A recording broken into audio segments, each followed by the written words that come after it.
And because I'm attending the Bible study nga, sabi ko, naku, ma'am niya, kung ano-ano ituro sa akin ng mga Christian na yan, ha?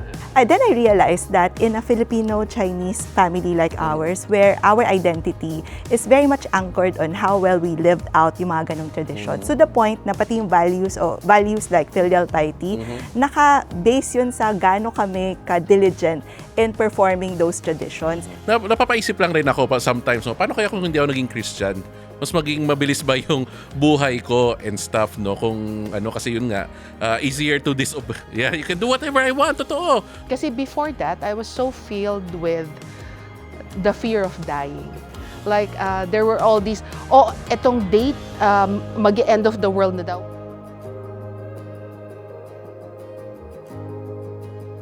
Hello, good day to all of you. It is my honor to welcome you to the pilot episode of our podcast entitled Kitokto, Key Talks for Filipino Chinese Christians. My name is Brian, and I am privileged to be your host for this podcast. Now, before anything else, let me explain to all of our viewers what Kitokto means. Kitokto is actually a word in the Chinese Minnan dialect. But the Minnan dialect is more popularly known here in the Philippines as Hokkien. And this is the language used by many of the early Chinese immigrants and their families who lived here in the Philippines. That is why this is the language most Filipino Chinese used more than the universally known Mandarin. And Kitokto is the Minnan translation of the English word Christian. Kitok literally means Christ. And I just found out yesterday from one of my co-pastors, Kitokto is a Chinese translation used in Acts chapter 11, verse 26, where it was the first time the disciples were first called Christians. No? And so when I say, Gwasitige Kitokto, what I'm saying is that I am a Christian. And I am a Christian. I'm a Christian with Chinese ethnicity, but born and raised here in the Philippines. And this is actually what this podcast is all about. It is a podcast about a community of Filipino Chinese Christians sharing their experiences, struggles, their joys, and their stories about their life as a believer and follower of Christ. This is Kitokto, Key Talks for Filipino Chinese Christians.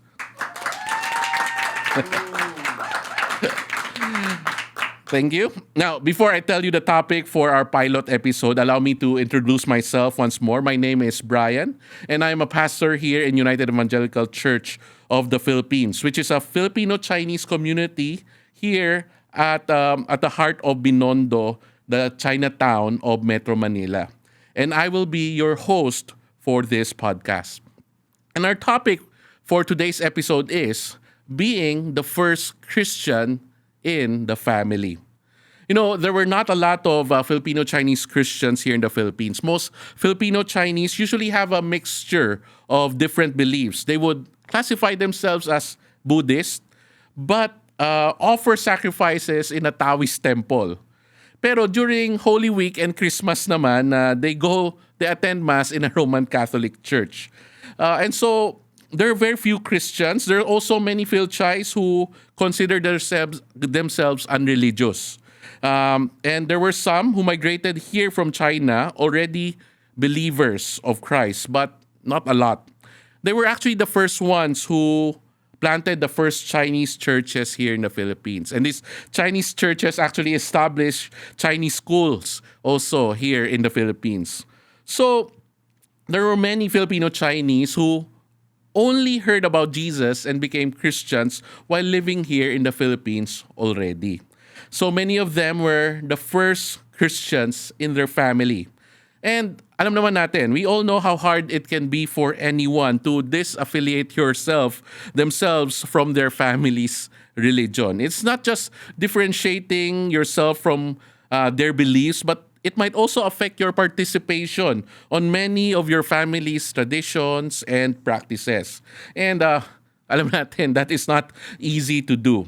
if you were, especially if you were raised in a relatively closely knitted family like many Filipino Chinese families are, no, mahirap yun. I myself was the first Christian in my family. And let me tell you, there were struggles.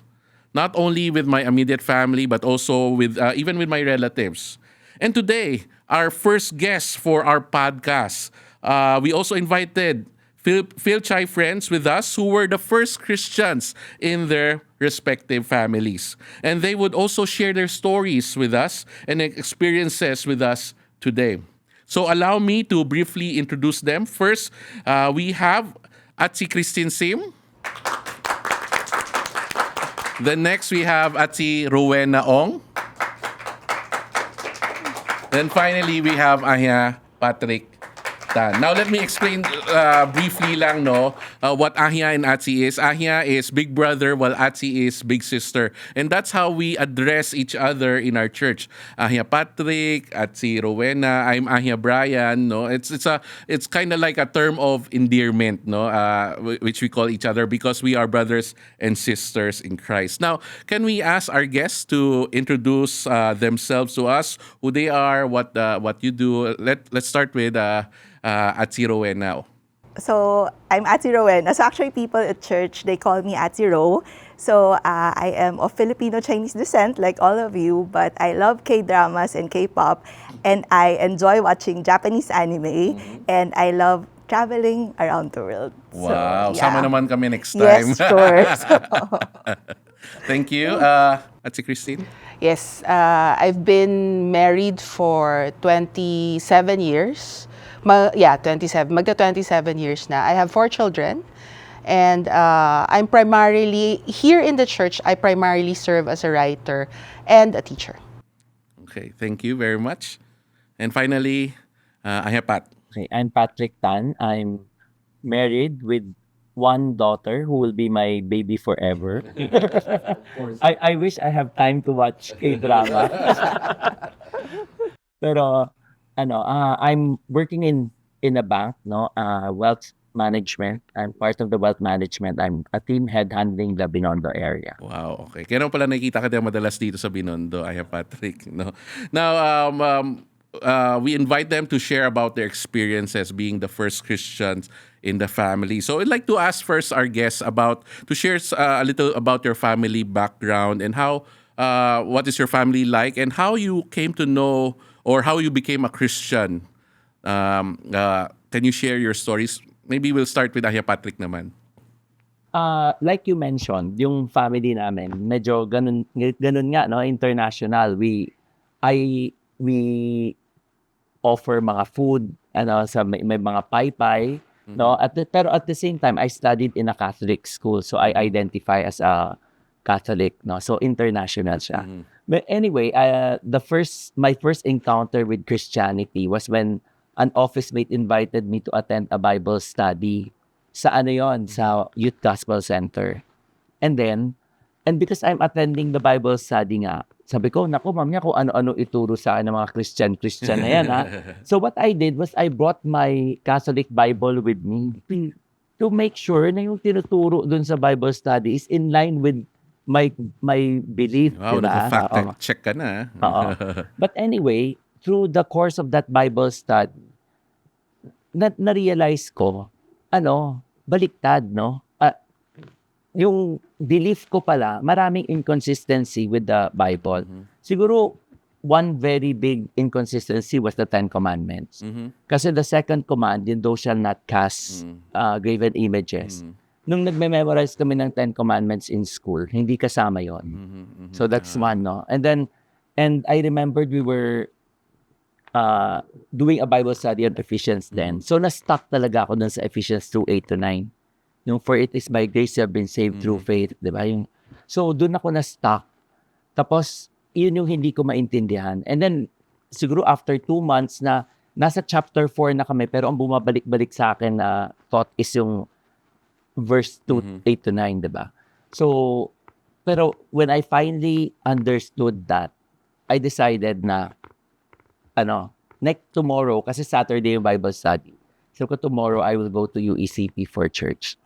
Okay. So that I consider my spiritual birthday, yung day na yun. Wow. Okay. So the Bible was explained to you and you see mas consistent yung teaching, so you decided to...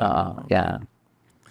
How about you, Ate Christine? Do you have a similar experience? Iba yung akin. It is, I could consider it my miracle.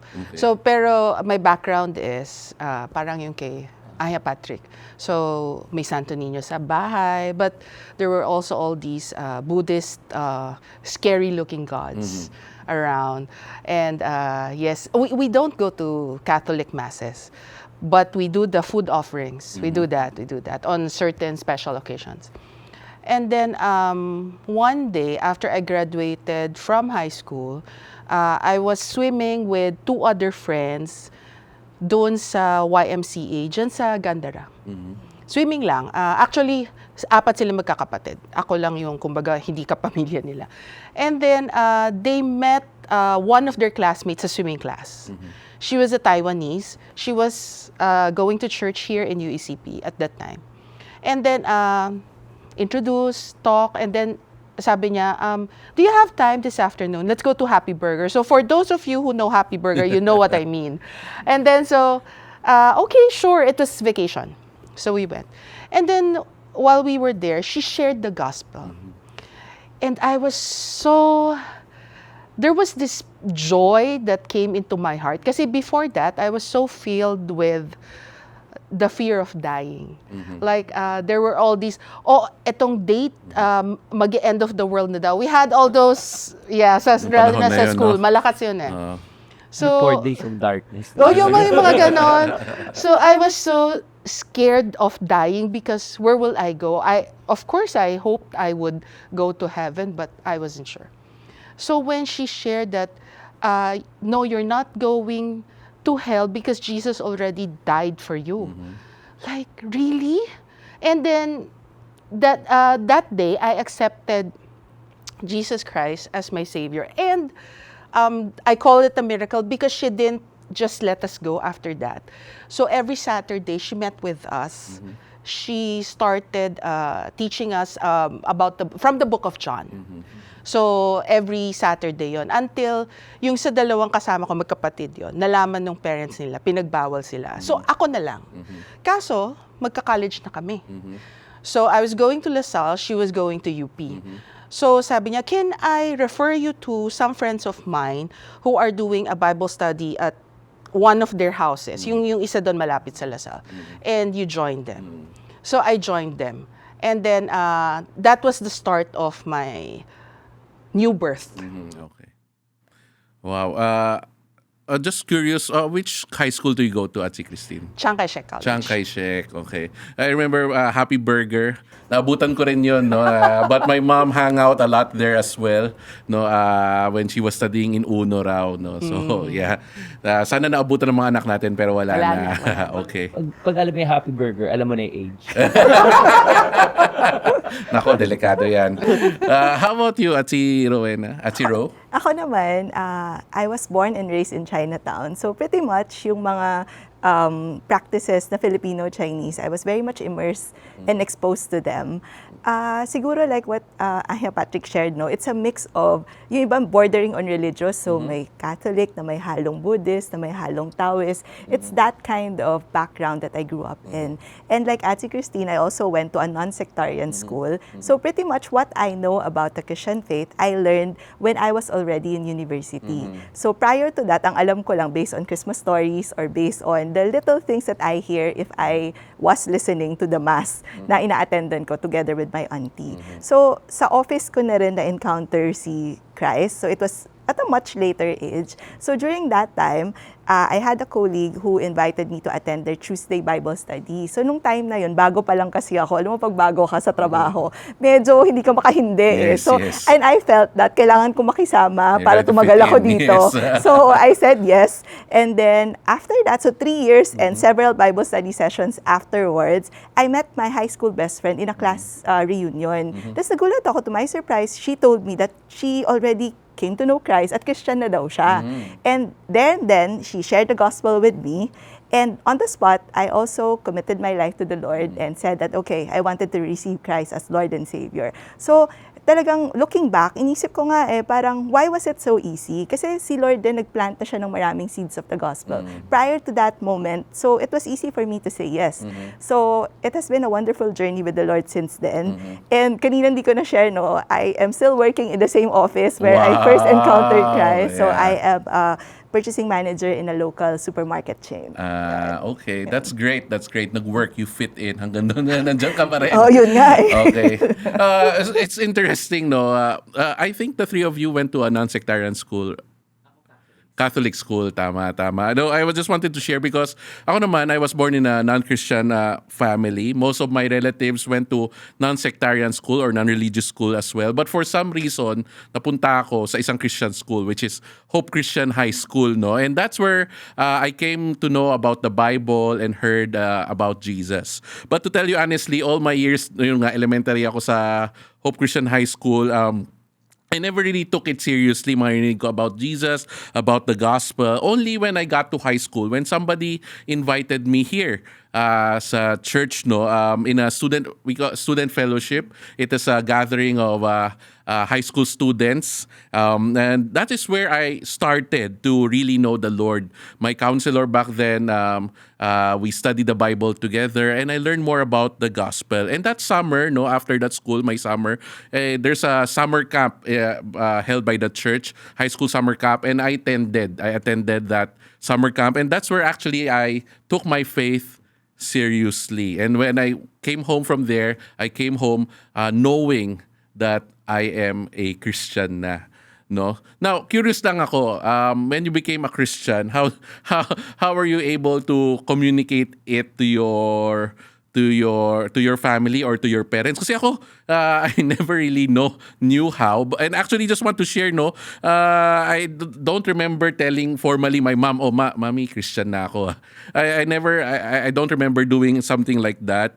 By the way, I have just to tell my mom because I grew up without my dad. My dad passed away quite early in my life. And but she just came to know that I'm a Christian because I started going to church regularly na. No, and I started telling her about itong mga ministry na mga activities sa church na sinasalihan ko. And she was quite surprised. So sabi ko sa kanya, I'm gonna join the choir in the church. Nagulat siya, ikaw? Sa choir? Singtunado ka nga kumanta di ba? Sabi ko, tinanggap nila ako No? So with that, no, they started, my mom had a clue that, yun nga, I'm believing, I'm going to a Christian church na. That's, I think, how my mom knew. I never really able to tell her that I was already a Christian. But, nangyari na lang. Ewan ko, curious ako, how about you guys? How were you able to communicate? Or how did your parents found out na, Sa akin, parang hindi ganun kadali. Okay. I remember it was easier telling my friends about it than it was telling my parents about it. So when I finally mustered the courage to tell Papa and Mama that I have become a kitokto, I remember my mom's reaction. Sabi ni Mama sa akin, paano na daw yun? Sino na daw yung mag-aalay kay angkong tsaka kay ama tsaka pag All Saints Day? Yes. Tsaka paano na daw yun? Pag namatay na raw ba sila ni Papa, will I not, hindi ba ako magtiamhyong or mag-burn ng incense for the dead for them? So then I realized that in a Filipino-Chinese family like ours, where our identity is very much anchored on how well we lived out yung mga ganong traditions. To the point na pati yung values like filial piety, naka-base yun sa gaano kami ka-diligent in performing those traditions. To my mom, it probably felt like she was about to lose a daughter when I decided to become a kitokto. So I remember that conversation. It ended with, sabi ni Mama, actually parang warning nga yun Sabi niya sa akin, okay, you can believe whatever God that you want to believe. And as long as, sabi niya sa akin, dapat daw, pag All Saints Day, tsaka death anniversary ng mga loved ones, kailangan daw magtiamhyong pa din ako, kailangan magpaipay pa din daw. So, alam mo, inisip ko nga, looking back, it seems so simple. It was just a change in religion from one religion to another. But probably to my parents back then, it sounded more like they were their daughter, ako, I was about to step out from the family because I was slowly veering away from yung mga traditions that we held so dearly as a family. So medyo mahirap siya nung time. Now that you mentioned that, no, I remember, I think, siguro this was how I informally told my mom that I was a Christian kasi yun nga, it was the birthday of my dad. And so yun nga, you have to offer mga food, diba? And then pray using an incense and stuff. And I remember telling my mama, sorry, I cannot do that anymore because I'm now a Christian. I think that's how informal introduction to my faith, no. And my mom wasn't happy, but nirespect naman niya, no. And yeah, meron talagang ganun mga struggles, especially if you're the first Christian in the family. Itong mga practices na to, paano na? Or are you still gonna do it or not? No. So thank you for sharing. How about kayo, Aya Pat, or at si Christine? No. Yung sa akin, I instinctively knew when I became a Christian that if I told my parents, I know that they would not like it. So hindi ko sinabi. Hindi ko sinabi. But since I was meeting with yung nag-share nga ng gospel sa akin, tapos nakilala naman nila. They liked her naman. Tapos so, nag-stop na yon, nag-Bible study. And then I heard my fellow Bible study mates saying things about a fellowship. So I go, what's that? I mean, I don't know what a fellowship is. So they were telling me, oh, it's a gathering. We learn more about the Bible. We share what we have learned. Yung ganon, we play games. Oh, that sounds like fun. Can I join? So, nung mag-join, it's every Saturday afternoon. So, doon na ako nagpaalam. So, I asked my parents, parang, can I go every Saturday afternoon to the church? Mag-join ako ng fellowship. And then, I was apprehensive. Di ko sure how they would react. So, I told them, I think, before dinner, and then after dinner, pinuntahan ako ng papa ko. Pag papa ko lumapit, medyo serious yun. So, sabi niya, di ko ihelo ah. So, okay. I think I was 17 at the time. So, I said, tsapchit. So, sabi niya, okay, so you're old enough to decide. So, you decide if you want to join this fellowship or not. Whatever you decide, we will allow it. So, it was God's grace to me na inalaw ako ni Papa to join the fellowship. And from there, tuloy-tuloy na hanggang nabaptize ako, hanggang tuloy-tuloy na akong nag-attend ng church. Mahirap talaga siya, kaya kapansin mo, parehas kami, hindi kami formally, it just happened, Yeah, no? yeah. At Zero, I think ikaw lang matapang na nagsabi diretso. Let's find out. Kaya Patrick, how about you? May formal introduction ba? The akin sobrang casual lang eh. No? Kasi, okay. you know, my mom brought us up very independent eh. So, madalas, nagsasabi lang kami, hindi kami kailan not to ask permission, but to inform, parang ganon. So, that same day na I decided to go to UCP na for church, sinabi ko na bukas magsisimba ako umaga sa UECP. Pero pabulong. Bakit di marinig, no? Sa UECP. Ang sabi niya lang, you are a Catholic. Tapos sabi ko, Tapos, pero tumuloy ako, di ba? Yan. And then, so after that, I've been coming here ever since naman. Okay. So, alam nila yung difference between Catholic and medyo familiar sila, no? Yeah. Wow. My mom didn't know that ano yung difference pa nung time na yon, no? Now, telling your parents, your family, you're now a Christian is one of the first challenges that we have to face. But we all know hindi nagtatapos doon yung struggle, no, the challenges of living as a Christian in a Filipino-Chinese family. I wonder, what other struggles did you face? May mas mga mahirap pa ba doon sa pag sabi nyo that you were a Christian? Any struggles? I remember this incident. We used to have a Christmas party for my mother's side relatives. So mother's side of the family every Christmas sa bahay ng isang tita ko. And then, kilala mo yun? Yes, kilala mo yun. And then, I don't know why, there was this one Christmas party. She asked me to pray before we eat. She knew I was a Christian. I don't know why she asked me to pray. So, I said yes, and then I prayed. But after I prayed, one of my uncles just parang nag-comment siya, sabi niya, paano kaming mga Buddhists? Something like that. Paano kaming mga Buddhists? So, you have to pray na parang a Buddhist prayer for us. How come I cannot do that? Sabi ko. Tapos parang, so, yung parang nahiya ako, pero at the same time, parang sabi ko, how could I have reacted? So it was, para may confrontation kasi, very, being Chinese, we are not confrontational. We hate confrontations. Yes. So I was confronted biglaan. So hindi ko rin alam how to react. And then, the next year, wala nang prayer. Wala nang prayer. So it was a struggle. It's a struggle to share the gospel. That same uncle, when he was in the hospital, terminal na, dying na siya, my sister went to visit him and shared the gospel. And she told us that the wife, sabi parang, why do you keep coming? Hindi mo naman siya close eh. Parang ganon. So it's a struggle to share the gospel because you want them to know Jesus. 'Di ba? Before they die. Ayun. So yun yung isang struggle that I can share. Yeah. Wow, may Buddhist prayer. Yeah. Sa akin naman, kasi being the eldest, no, so pagka may mga alay-alay before, ako yung responsible. In fact, ako yung namimili. Ako yung bibili, tapos ako yung make sure na lahat nandyan, no?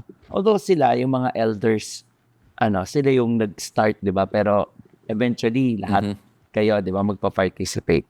So, when I became a Christian, yun yung unang in-stop ko. Di ba? So, yun, struggle siya, not in the sense na they did not understand. Kasi when I said na, again, di ba, we were brought up independent, so parang they respect that decision.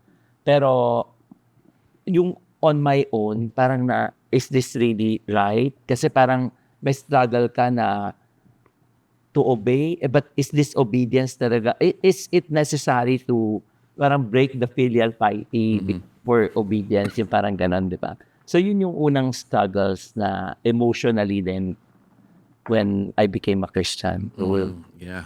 Siguro sa akin, similar kay Anya Pat, no? When I became a Christian and started to take my faith seriously, sabi ko I would start to veer away from practices which I feel are not aligned with what the Bible is teaching. Yes. So, nung time na yun, like the true blue Filipino-Chinese family that we are, we believe in quaditsi. So, we check for good dates whenever there are major decisions, big events that are happening in the family. So, nung una, I was just trying to prove a point talaga na I don't believe in that, I don't want to do that. To a certain extent, it left a bad taste among my relatives and even my parents kasi they feel that I was just being stubborn. Tigas lang ng ulo ko, parang ayoko lang talaga sumunod. So, hindi rin siya ganun ka-okay. Yes. So, I would like to think that today, I learned to handle it with more grace. So, just recently, I went through a major operation. So, some of my aunties would still insist na magpa-quaditsi daw ako, check for good dates before I go through that operation. Sa loob-loob ko, parang ako naman yung magpapa-opera, pero sila yung may concern. So during that conversation, instead of being indignant and telling them na hindi, ayoko talaga, I told them that, aunties, if you feel that you would be more at peace if you check for a good dates, okay, please do so. But as for me, I believe in God. I believe that God created all days, therefore all days are good. So kahit anong day naman ako magpa-opera, okay dapat yan. As long as God is with me, and I know He will be, because that's what He promised, na He holds my future, and hindi dapat ako matakot. So siguro ngayon, I'm learning din, no, na instead of talagang going head on with them and arguing with them, I try to change the situation or change the perspective to be able to share the hope that I have with gentleness and with respect. Kasi feeling ko that might be more effective, and it also hindi nasisira yung relationship, na kahit papano, meron pa akong babalikan na mga relatives na pwede ko pang sharean. Kasi of course, we are concerned about their internal salvation. Yeah, no. Thank you for sharing that. Yung struggles, these are also opportunities, no, to be able to practice our faith, and so and like Juanit, looking for dates. Yan, kung kakasal na, tama, ikaw ba, Patrick, nagkaroon ka ng ganun, Juanitsi? Ang ginawa ko, para masunod pa rin sila, I chose 3 dates that parang we prefer. Okay. Isang January, 2 March, parang ganun. Oh, sige. Dito kayo mamili. Okay. Dito kayo mamili para at Okay, that's one way of respecting them, no? And at the same time, sharing na this doesn't matter to us because it's everything under the Lord, no? And we trust the Lord in everything. We don't need dates and stuff. Ako naman, on my wedding day, no? Pinili lang namin, practical kami ng wife ko eh. Gusto namin, walang pasok tuwing anniversary namin. So we chose June 12. Independence Day. Kung naisip yun. Independence Day, we lost our dependence. Interdependent na, no? And sakto, no? Sakto, yung mga relatives ko, tinanong ako, di ko hodit ba? Kasi hodit higay. Sabi ko, hindi. Kasi gunlik ko bo, na yung Hodit siya Hodit talaga. siya. Hodit. It's a holiday. Hodit, Walang holiday. pasok, no? So, sakto, no? Tugma. Yeah, these are some of the struggles. Ako naman, I'm really thankful. My mom was very respectful of my being a Christian, going to church. In fact, medyo masaya siya, no, that I'm going to church. Alam niya, hindi ako napapapunta sa masamang barkada. Yun yung lagi niya sinasabi. So, pinapayagan niya ako to go to church. But may konting tension pa rin because I remember her telling me na anak, okay lang punta ka church but don't take it too seriously. I think natakot siya na magpapare ako, no? Or something, no? Hindi siya magkaroon ng apo and stuff. And yeah, lagi napansin niya kasi I go to church quite often. And so, sabi niya pa rin sa akin yung family is more important than the faith. I think yung challenge sa akin, mas bumigat when my mom passed away. My mom passed away when I was about to graduate in college. No, I took up civil engineering, and after I graduated, I worked as a civil engineer. But after 2 years, I felt I was being called to go to full-time ministry na. So I told my relatives that I was going to enter seminary to be trained as a pastor.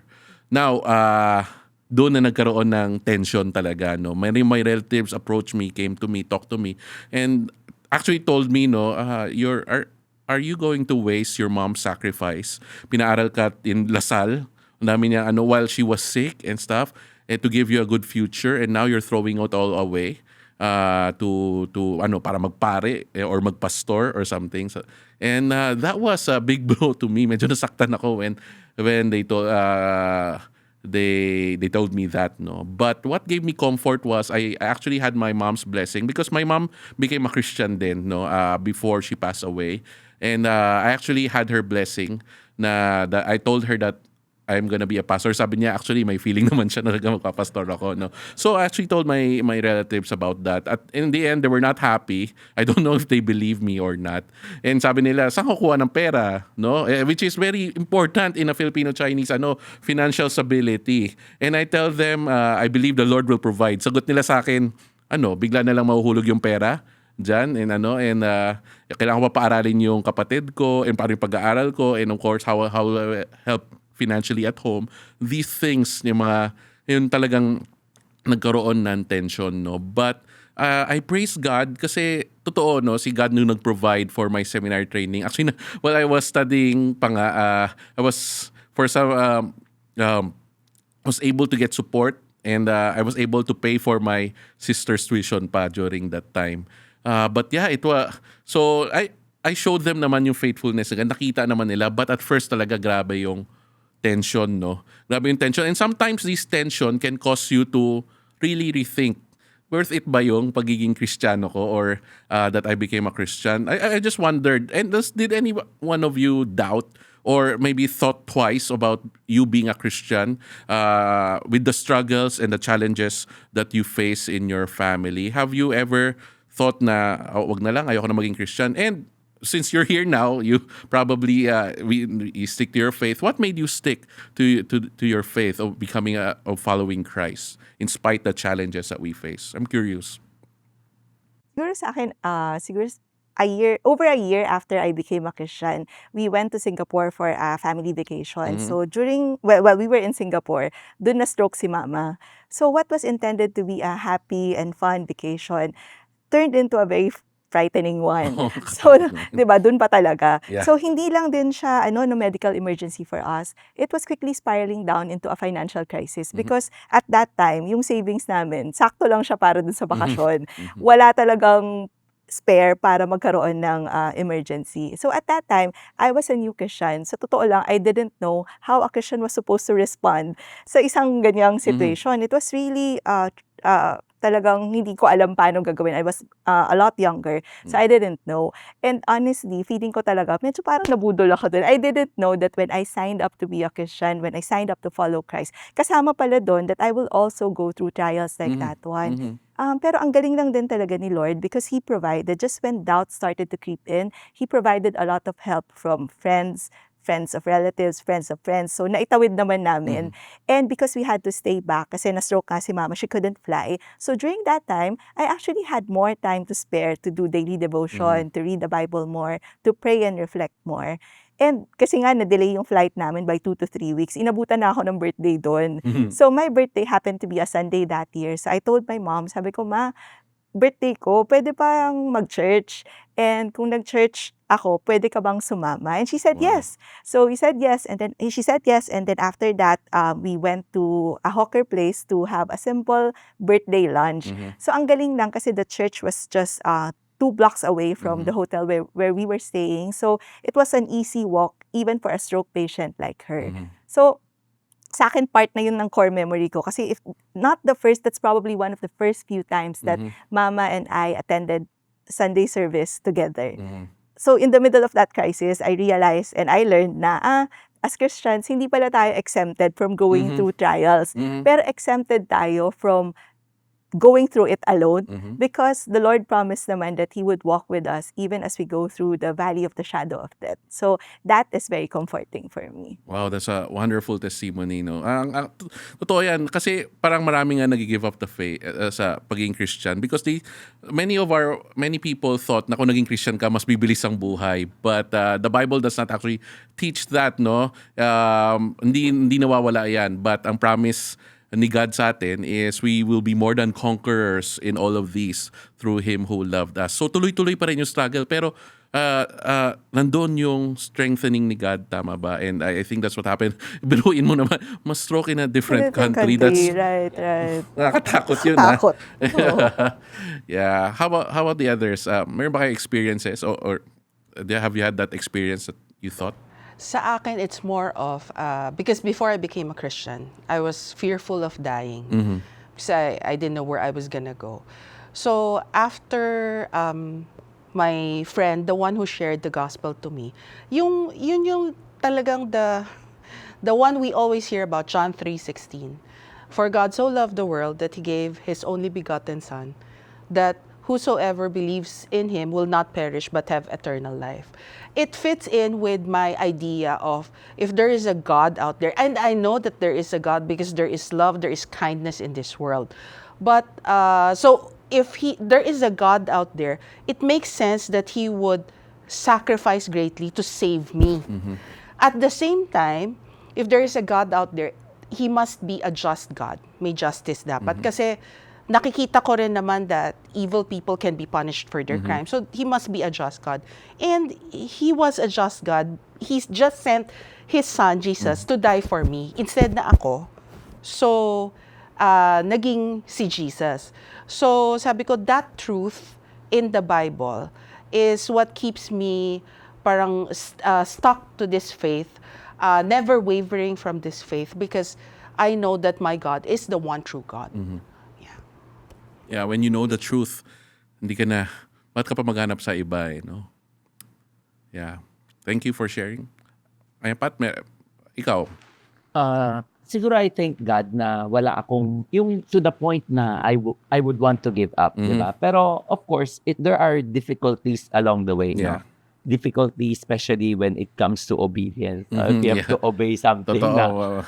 na parang it's easier to not to obey, pero Yes. I have to, di ba? Ganon. So, may mga difficulties, pero siguro as Christine C. mentioned, when you realize that you have such a great God, di ba, who did all this sacrifice for you by sending His Son. And at the same time, you feel His faithfulness, di ba, as you travel through life. Yung mga, siguro na-mention ni Ate Rowena, di ba, during difficult times, nasunugan din kami one time. Pero, ang nakita kong difference siguro na, alam mo, even during that tragedy, parang may peace. We don't lose hope kasi we know that our hope is in Christ, di ba? Totoo yun. So, yung you have experienced Him carrying you through. Yeah. Parang, ba't ko pa iiwan to? Yeah. Diba? Parang Yeah. ganun. Yeah, it's walking the Christian life is not just yung struggle is not just a one-time big-time event. It's constant no that we face. In fact, actually I would agree with you. Wala rin ako maisip na talagang time na I really doubted, but napapaisip lang rin ako sometimes, no, paano kaya kung hindi ako naging Christian?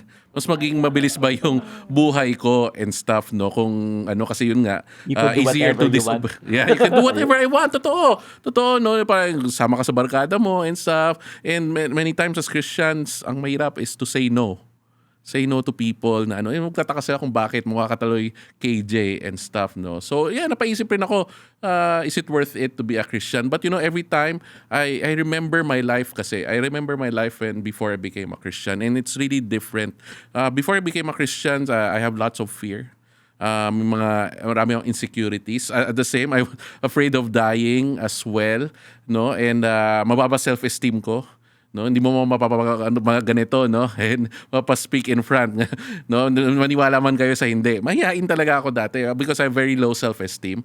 And then I was afraid for my future, no? So yeah, parang ang dami nakasalalay sa akin parang as anak, as only son. And so I was really insecure. I have lots of worries, but all of that started to change when I came to know the Lord Jesus, no? And dahan-dahan niya akong binago, yung mga fears ko, dahan-dahan niya wala, yung insecurities ko, dahan-dahan din nawawala. And actually,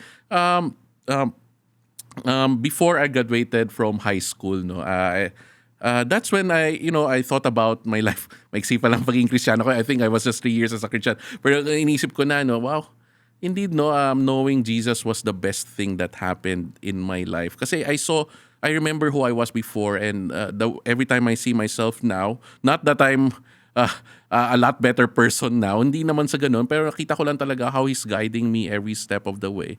And I said to myself, wow, Jesus is really the best thing that happened in my life. And until now, matagal na yon, high school ako last year.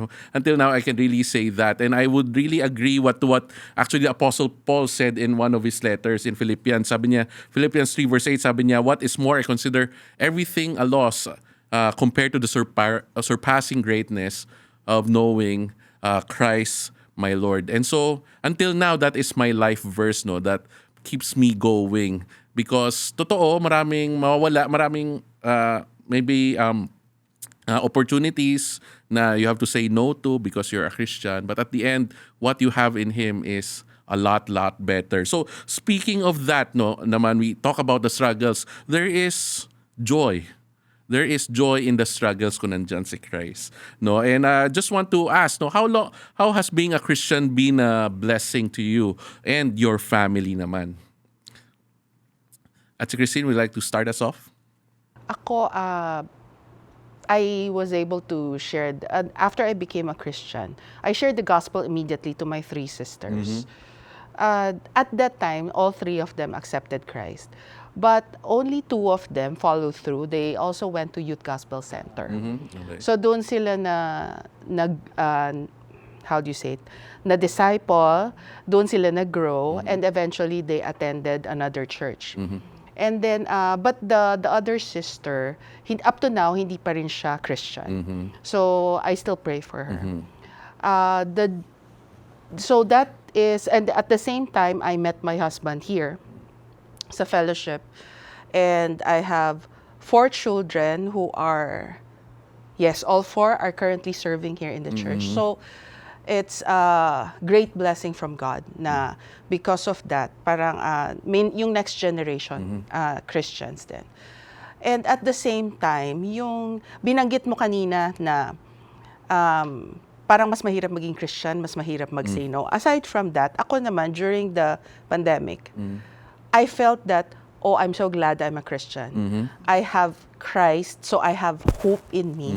So, even though we went through difficulties during that time, the hope was never gone. The hope is always there. The peace is always there, whatever happens. So sabi ko, pag hindi ako Christian, saan ako kakapit? So yun yung nasa isip ko noon, parang if during the pandemic, parang kung hindi ako Christian, I have 4 children. Tapos walang income yung husband ko at the time. Saan ako kakapit? But I knew because God has shown me throughout my years, ang dami na eh. Parang every time na parang we needed more income, may nangyayari sa job ng husband ko, napopromote siya or something. So parang, oh, God has been faithful all through these years. Ito pa ba? I mean, is this pandemic gonna stop him from providing for us? So, ganon, yung the hope that I have in Christ kept me going. So, I consider myself blessed because I have Jesus. And parang sabi ko, sana my friends din. My family and friends, they also have Jesus to hold on to as their anchor in life. Yes. Yun talaga, if you have Christ, may kakapitan eh. I think I experienced the same.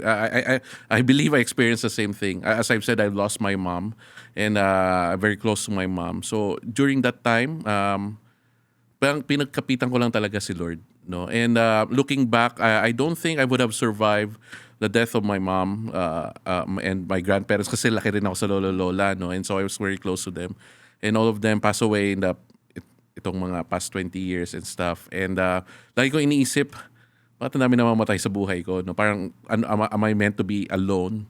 And knowing the Lord, He keeps on reminding me through His Word that I'm not alone, that He's with me all the time. No? So yeah, thank you for sharing that. How about you, Ati? Siguro sa akin, the biggest blessing so far since I became a Christian was having that privilege to share Jesus to Papa and Mama. So Papa finally came to receive Christ last 2019. He was also baptized here sa UECP that same year. He was 80 years old back Wow, then. 80. And si Mama followed suit. So a year after, Mama also came to know Christ. When I lost both of them during the pandemic, so like what you shared, Aya Brian, it was really a very trying time. So sobrang hirap, sobrang lungkot. But during that very sad moment and lowest season in my life, I held on to that hope. The hope that Ate Christine also talked about, the hope that I know because they believe in Christ, they are with Him in paradise.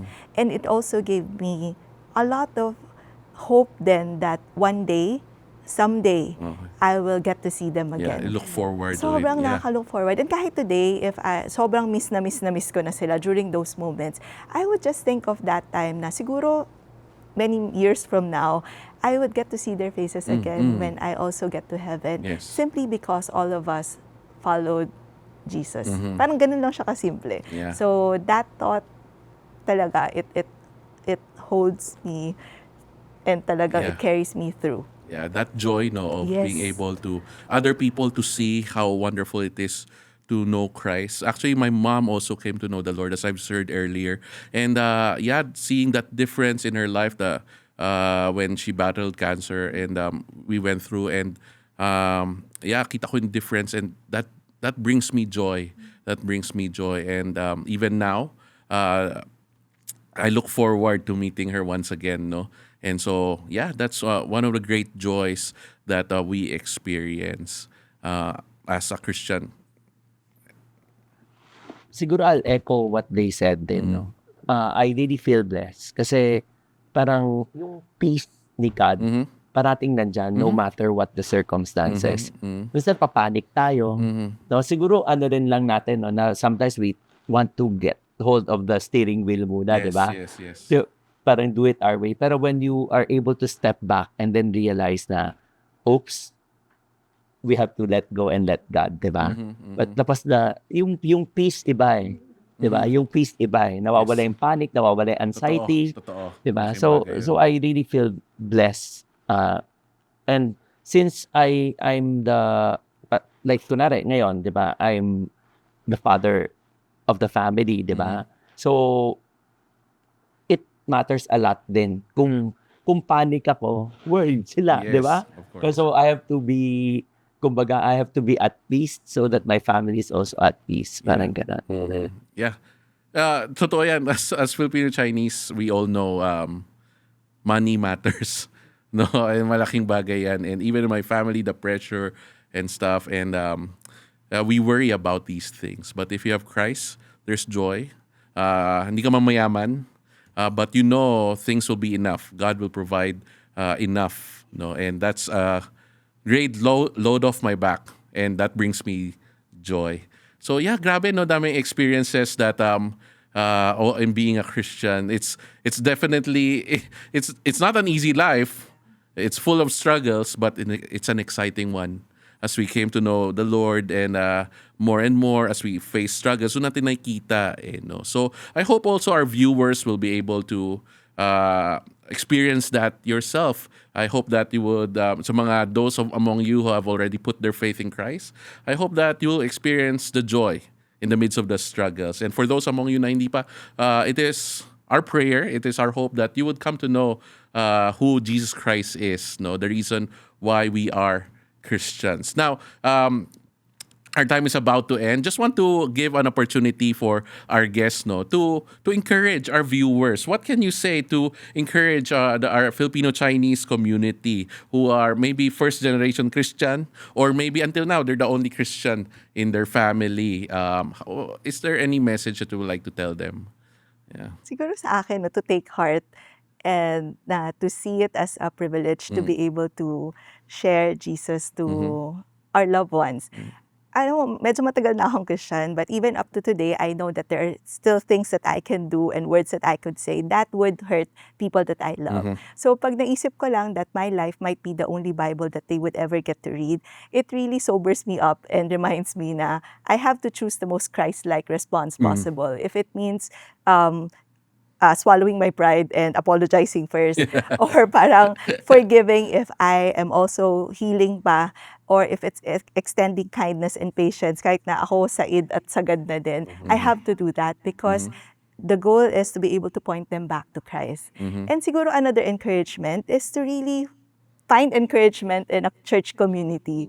So siguro it's it's very important na sana kung wala pa silang church community, I hope and pray that they would find one. So join a church, be part of a life group, serve in ministry, or come to UECT. Kasi tingin ko talaga, like in church, you would meet like-minded people who probably went through the same struggles, or who are still going through the same struggles na pinagdadaanan mo. And you can find encouragement in each other. Kasi diba, ganun nga siya, we're a body. Ano tayo, we're one body. We're supposed to encourage one another and build each other up. We're never meant to be Lone Ranger Christians. So kahit mag-isa lang tayo sa family, pagdating natin sa church, marami tayo. And we can find encouragement and see how Jesus is working in the life of each one of us.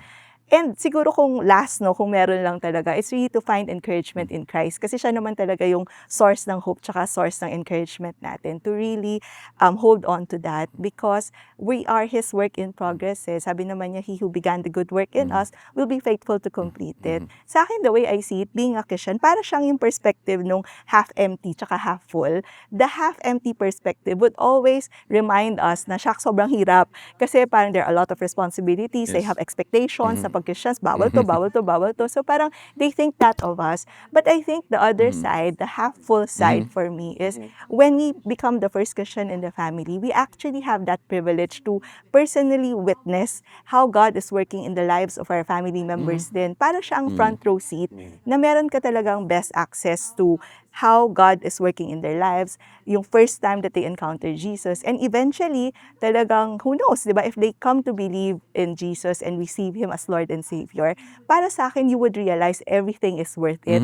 It is like God giving you the best seats in the house, the best seats in your house. Kasi sa bahay mo yun, then you would realize na talagang, siya, sobrang galing ni God and it is all worth it.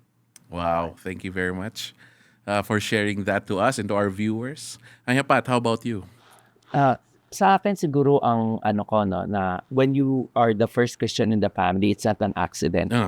It's really divine appointment. No? So make good use of it. The mention ni Ate Rowena, very well said, Ate Row, na you know it's your chance to share your testimony. And siguro kanina parati natin na mention ang hirap mag-obey, di ba? Pero mahirap siya kasi we are parang relying on our own. But in reality, obedience, though mahirap when we rely on our own, pero if we rely on God's strength, we can. Kaya. And as we obey, that's a testimony to the people around us. Yes, yes. And na-mention din at si Rowena, you may be the only Bible they will ever read, di ba? Pero sana, you are the first Bible that they will read, di ba? And after seeing God through your life, they would come to know Christ and then get to know Him more through the Bible. Yeah, yun yung privilege no, na we have as Christians, that we were able to reflect Christ to our family, to other people. Hindi lang sa joy, no? Sa struggles and stuff. And wow, that's wonderful. At si Christine? My encouragement would be continue in your faith, however much you struggle, because your God will never let go of you. So why would you let go of Him? And remember that God's timing is not what we think should be the right time. So for example, my mom, after I've been praying for her since 1990, she was baptized 30 years, 30 plus years. I've been praying for her.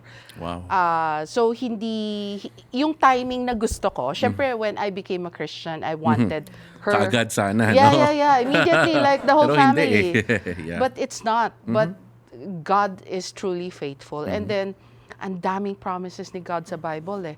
Claim all of them. Claim all of them. Isa-isa, depending sa circumstances in your life. Because, yun nga, He will never let go of you. So don't ever let go of Him. Thank you very much for that wonderful reminder to cling on to the Lord. And of course, His Word, no? We get to know who the Lord is through His Word. And I remember always telling this in our Sunday worship service. The Bible are not just instructions left to us in God's absence. No, the Bible's actually there to remind us that God is always present with us wherever we are, whatever we do. And that is my encouragement to all of you, our viewers who are maybe first Christian in the family. We know your struggles. We know your joys. Hindi kayo nag-iisa, no? We all struggle with it. But the joy is we have this family in Christ. That's why we call each other Ahia at Zino. And God does not mean to walk this Christian path alone, but together with Him and fellow Christians. I know it might be hard, but I would like to encourage you to carry on, no? In the challenges, in the joy, celebrate the joys, cling on to God during the challenges, and you see, no, as you do, other people see it, your family will see it, and they will be curious, sino ba yung pinaghahawakan mo? And those are opportunities for you that will open up to tell them about the Lord Jesus. And of course, as I've said earlier, what is this podcast is about? It's a community of Filipino-Chinese Christians sharing our life experience to you. And so we'd like to encourage you to also find your Christian community. No, if you don't have one, our church, you're welcome to be part of our community here at the heart of Binondo, 1170 Benavides Street. Our church name is United Evangelical Church of the Philippines. Again, we are a community of Filipino-Chinese Christians, no, walking together, struggling together, knowing that our Lord Jesus is always there for us and guiding us every step of the way. And our goal is simple: to learn to love God more and also to become more disciples of our Lord Jesus, and helping others also to walk as true disciples of Jesus. So again, we'd like to thank everyone, our guests, of course, to our podcast for being here, sharing your experiences. Palakpakan naman natin, no? I hope you guys enjoyed our pilot episode, no, of our podcast. I hope that it gives you to tell you that you have a community here with us. And so again, thank you for joining us. Thank you for joining Key Talks for Filipino Chinese Christians.